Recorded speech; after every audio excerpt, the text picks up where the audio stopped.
주에 목사님이 설교하셨던 내용 가운데 종교개혁자 마틴 루터에 대한 내용이 있습니다. 만약에 마틴 루터가 95개조의 반박문을 위텐베르그 성당에 박지 않았다면 아마 지금의 기독교는 없었을 것입니다. 마찬가지로 느헤미야는 조국과 동포에 대한 따뜻한 애정을 가지고 있었던 사람입니다.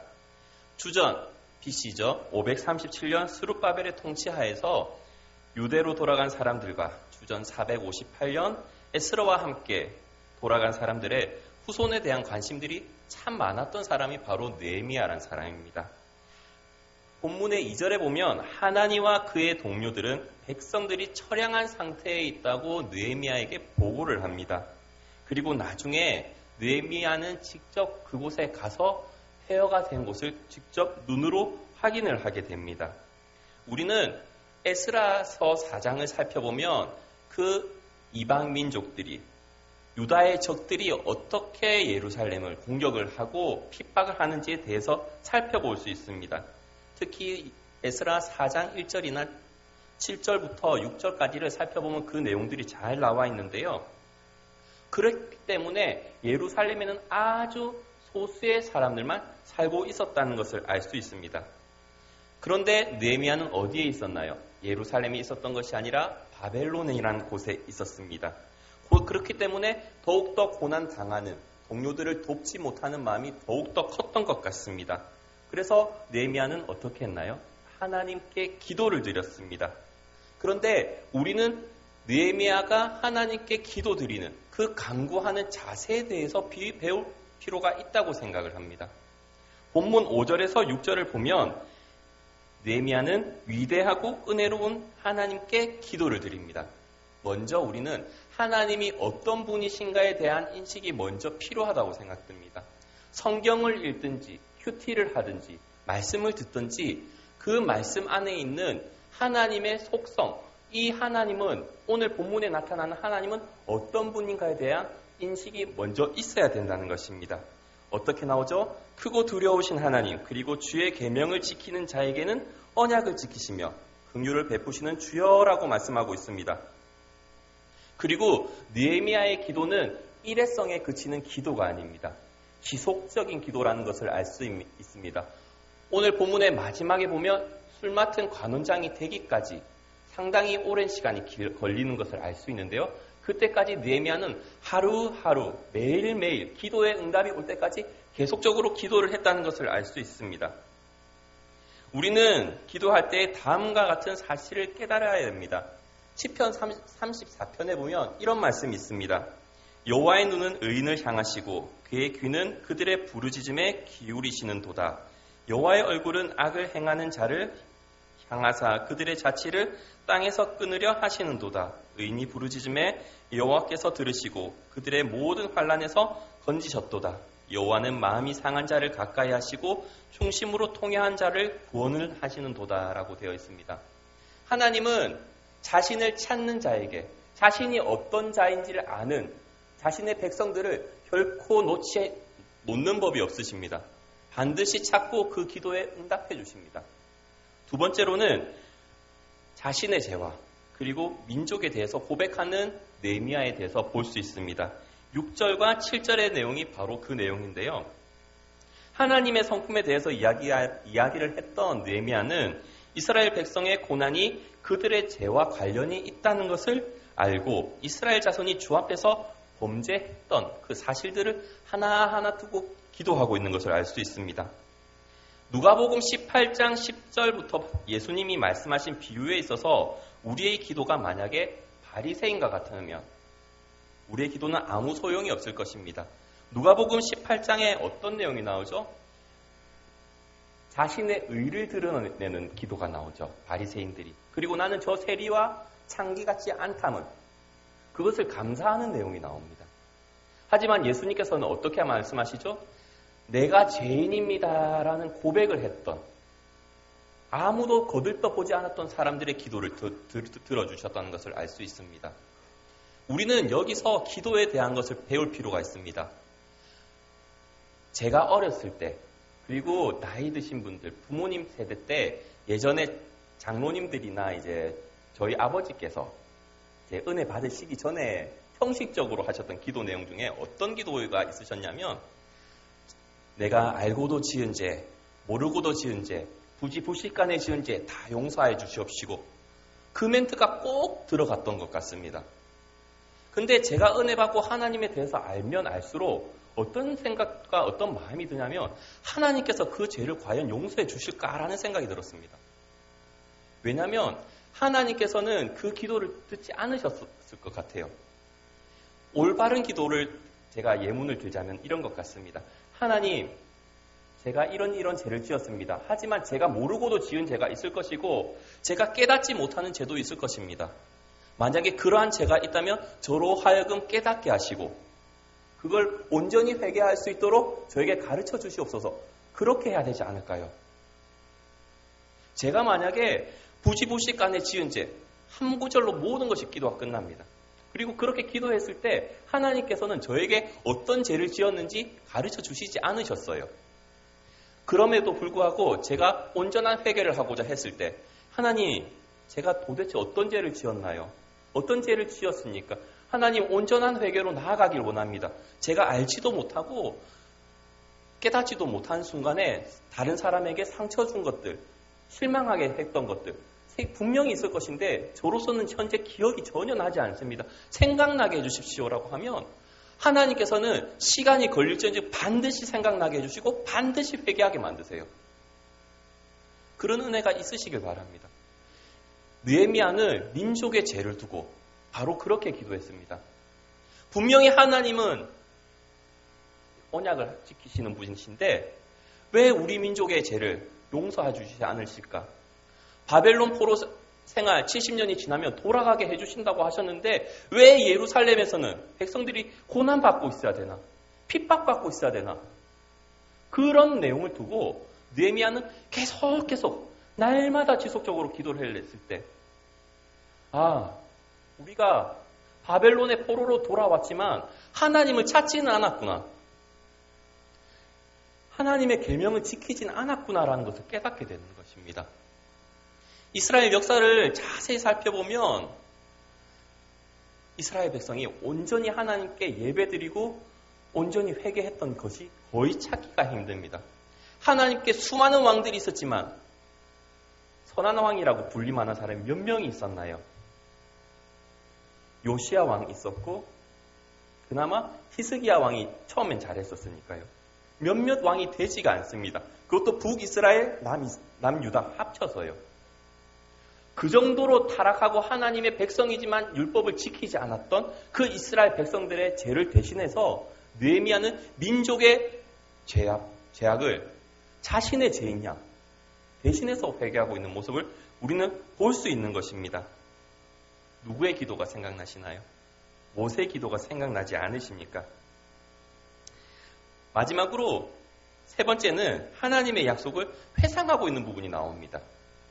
이 부분이 좀 긴데요.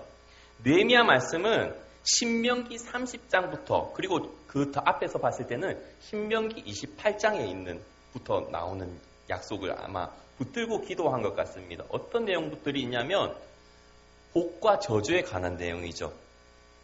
모세가 가나안 땅으로 들어가려고 하는 이스라엘 백성들에게 새로운 계명을 주면서 너희가 어떻게 하면 복을 받을 것이고 어떻게 하면 저주를 받을 것이라고 하는 내용들이 나옵니다. 신명기 30장 1절부터 5절까지 다 함께 찾아봤으면 좋겠습니다.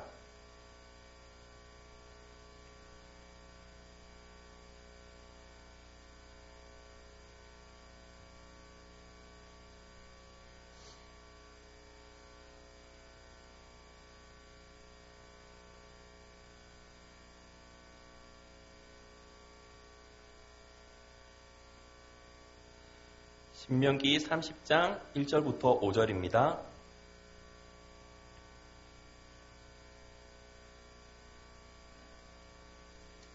제가 가진 성경은 구약성경 309페이지입니다. 다 찾으셨으면 한 목소리로 읽도록 하겠습니다. 내가 내게 진술한 모든 복과 저주가 내게 임함으로 내가 내 하나님 여호와로부터 쫓겨난 모든 나라 가운데서 이 일이 마음에서 기억이 나거든 너와 내 자손이 내 하나님 여호와께로 돌아와 내가 오늘 내게 명령한 것을 온전히 따라 마음을 다하고 뜻을 다하여 여호와의 말씀을 청종하면 내 하나님 여호와께서 마음을 돌이키시고 너를 긍휼히 여기사 포로에서 돌아오게 하시되 내 하나님 여호와께서 흩으신 그 모든 백성 중에서 너를 모으시리니 내 쫓겨난 자들이 하늘가에 있을지라도 내 하나님 여호와께서 거기서 너를 모으실 것이며 거기서부터 너를 이끄실 것이라. 내 하나님 여호와께서 너를 내 조상들이 차지한 땅으로 돌아오게 하사 내게 다시 그것을 차지하게 하실 것이며 여호와께서 또 내게 선을 행하사 너를 내 조상들보다 더 번성하게 하실 것이며. 이 느헤미야서는 이스라엘 역사서 가운데 가장 마지막에 쓰여진 그 책입니다. 창출, 레민수, 사사망, 데라느라는 이 순서대로 쓰여졌기 때문에 느헤미야는 역사서 가운데 가장 마지막으로 쓰여졌는데요. 모세오경 가운데 있는 신명기에서 이미 이 상황을 예측하고 이 말씀을 주셨던 것입니다. 본문입니다. 느헤미야 1장 9절에 보면 1절 9절의 마지막에 나오는 기억하옵소서란 말은 바로 방금 읽었던 신명기 30장에 대한 이 내용에 대해서 하나님의 회상을 의미하는 것이 아닙니다. 바로 이스라엘 백성을 위해서 하나님의 적극적인 개입을 요구하는 내용입니다. 하나님께서 이렇게 약속하지 않으셨습니까? 분명히 신명기 30장에서는 하나님께서 다시 돌아오게끔 만든다고 하셨지 않습니까? 라고 하나님의 언약에 대해서 붙들고 있는 것입니다. 그리고 이스라엘 백성과 관계를 맺고 있는 하나님께 호소하고 있습니다. 우리는 하나님의 말씀을 붙들 때 단편적으로 붙드는 게 있는 것 같습니다. 회개기도도 온전히 하고 다 좋은데 옛날에 혹시 이런 거 해보셨습니까? 송구영신 예배 때 말씀 한 구절 받는 거. 예? 그 중에서 대표적인 구절이 이런 게 있었던 것 같습니다. 이사야 58장 11절 대표적인 물된 동산 구절이라고 하죠. 어떤 내용이죠? 여호와가 너를 항상 인도하여 메마른 곳에서도 내 영혼을 만족하게 하며 내 뼈를 견고하게 하리니 너는 물된 동산 같겠고 물이 끊어지지 아니하는 샘 같을 것이라. 아주 축복의 말씀 같습니다. 그죠? 그래서 이 말씀을 받은 사람도 내년은 내 삶이 정말 형통할 거야. 정말 이 말씀대로 될 거야 라고 생각을 했던 경우가 많았던 것 같습니다. 하지만 제가 이 말씀을 읽고 공부하는 가운데 연구하면 이 말씀은 그렇게 복에 관한 내용이 쉽게 받을 수 있는 복이 아닙니다. 왜냐하면 그 구절의 앞에 나오는 내용이 어떤 거냐면 하나님이 기뻐하시는 금식에 관한 내용입니다. 하나님이 기뻐하시는 금식을 지켜 행하면 너를 물된 동산 같이 만들어주겠다라는 것이 하나님의 약속이거든요. 하지만 우리들은 하나님이 기뻐하시는 금식에 대해서는 전혀 관계가 없어요. 복만 생각하고 있는 거죠. 성경을 읽을 때는 복이 나올 때는 이 복을 받기 위해서 내가 어떻게 해야 될까? 내가 어떻게 해야 하나님이 기도를 응답해 주실까라는 것을 먼저 생각해야 되는 것입니다. 그러면 방금 찾아봤던 이사야 58장 11절에 물된 동산이 되기 위해서는 어떤 것들을 해야 되는지 한번 제가 읽어드리도록 하겠습니다. 먼저 줄인 자에게 양식을 줘야 됩니다.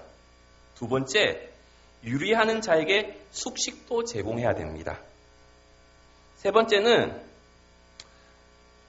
흉악의 결박을 풀어주고 멍에에 쌓인 자를 풀어주고 예수님의 사역입니다.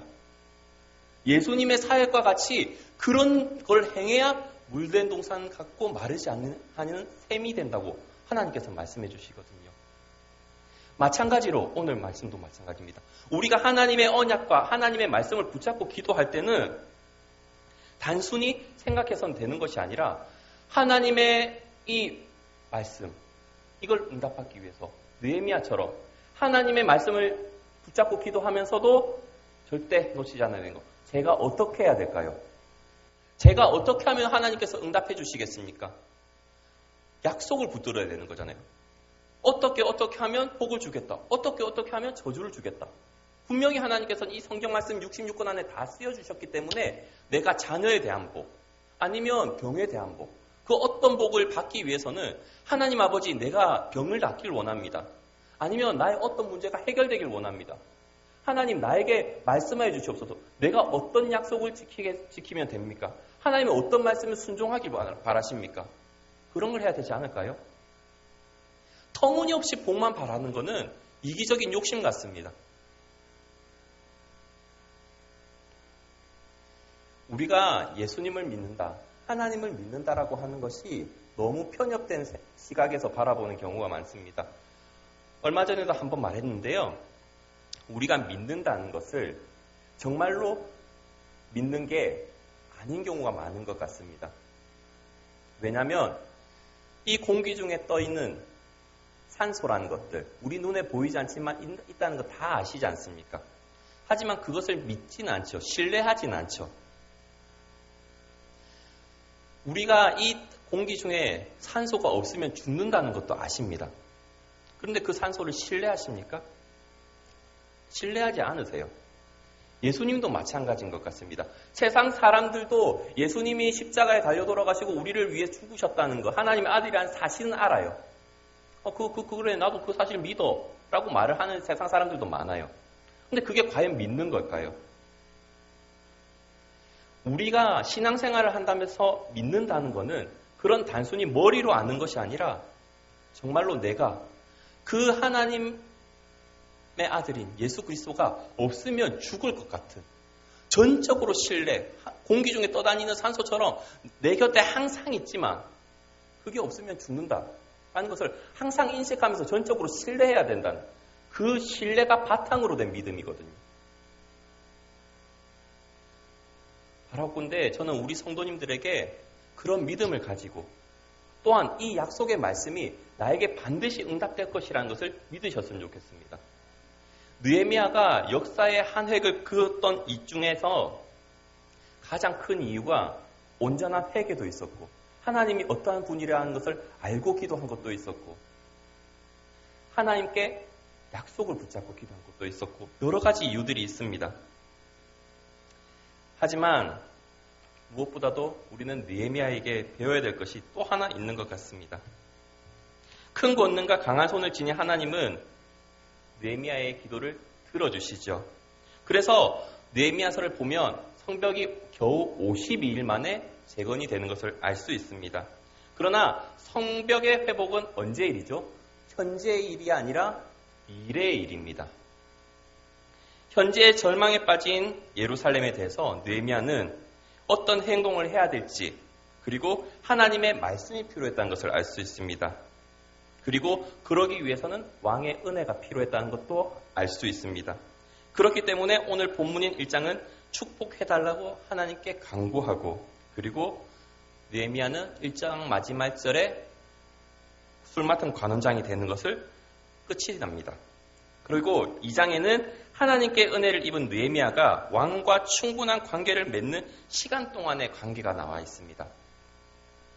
1장에 나오는 기스르월은 태양력으로 볼 때 11월 중순부터 12월 중순까지라는 것을 알 수 있습니다. 그렇다면 2장에 나오는 이산월은 태양력으로 볼 때 우리의 3, 4월에 해당됩니다. 어떤 내용이냐면 느헤미야가 기도를 아까 지속적으로 했다는 것을 말씀드렸죠. 최소한 3, 4개월 이상을 기도했다는 것을 알 수 있습니다. 우리는 우리의 문제를 두고 기도를 조금 하다가 말아버리는 경우도 있습니다.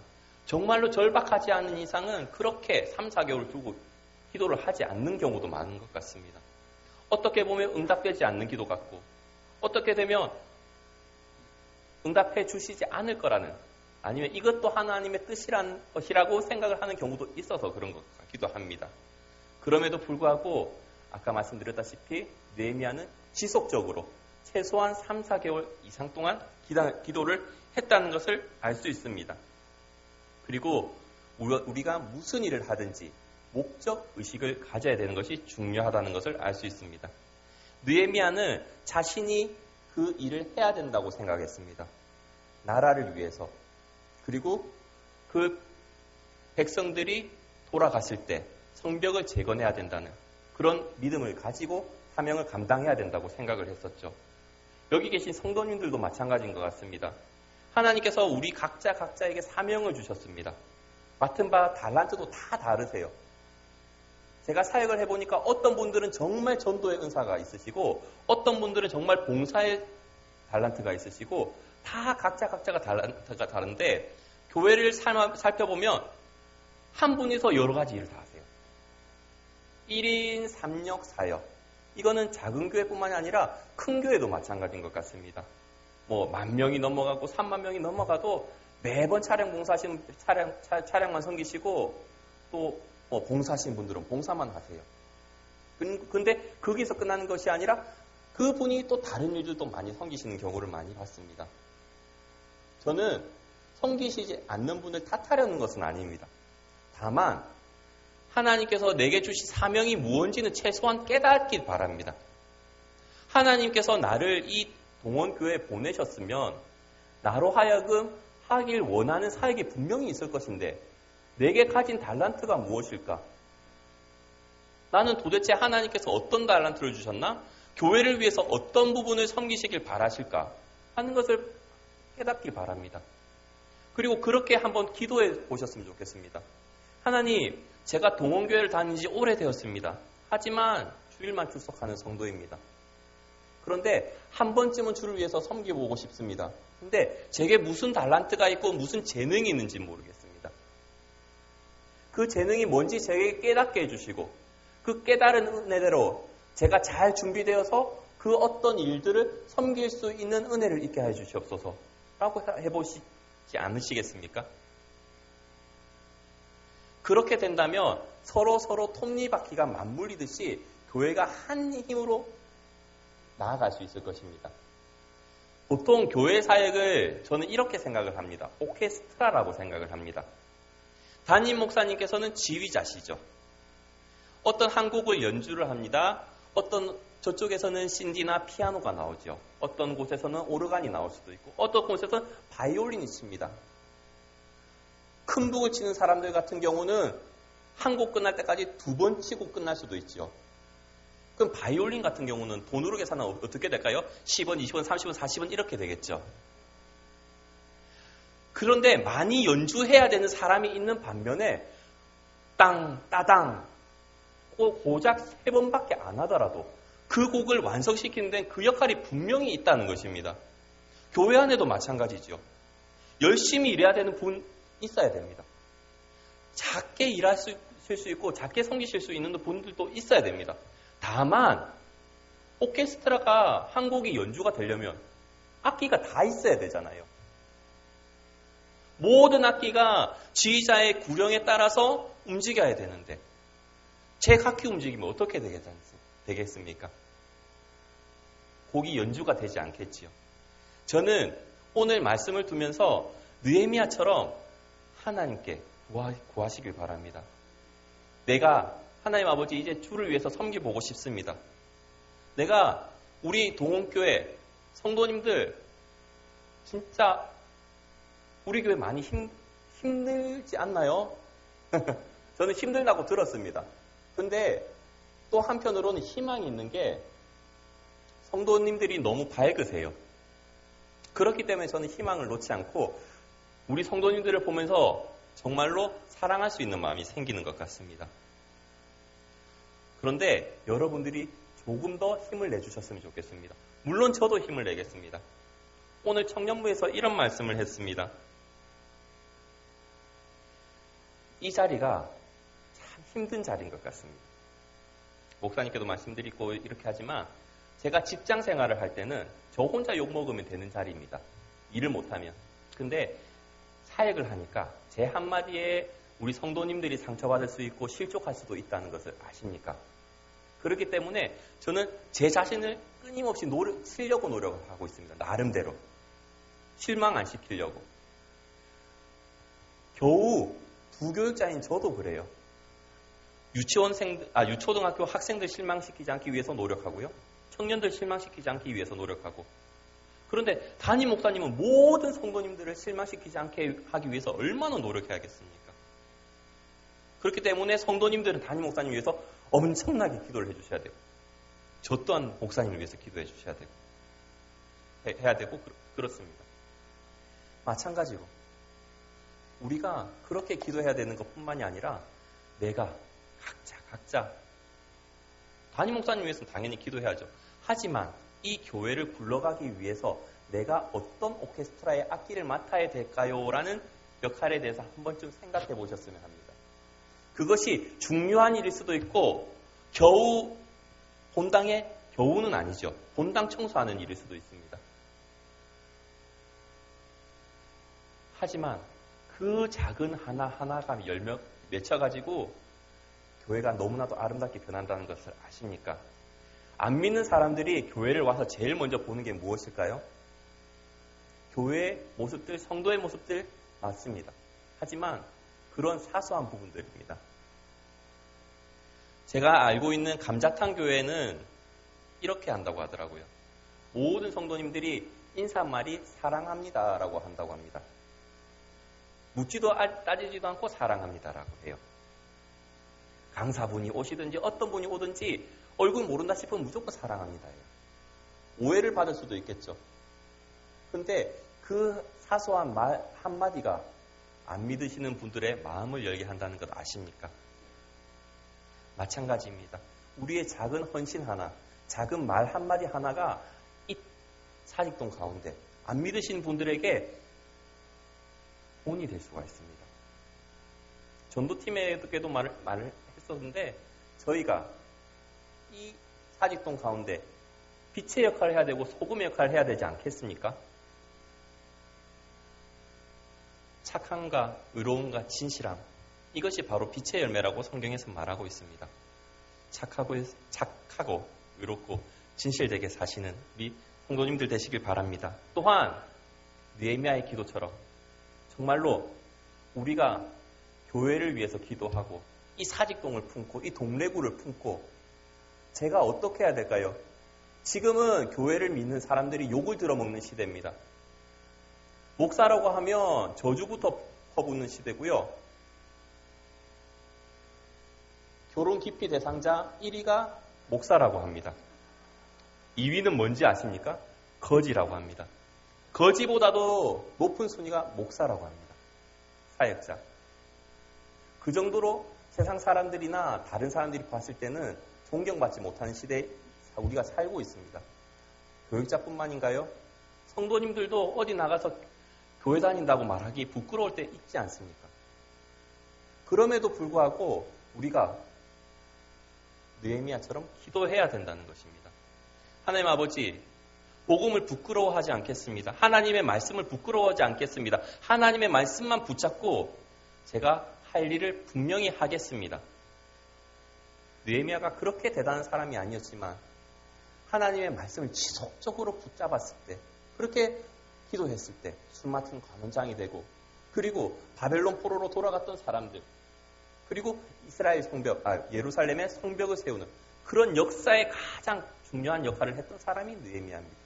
우리가 처음은 미약할지 모르겠습니다.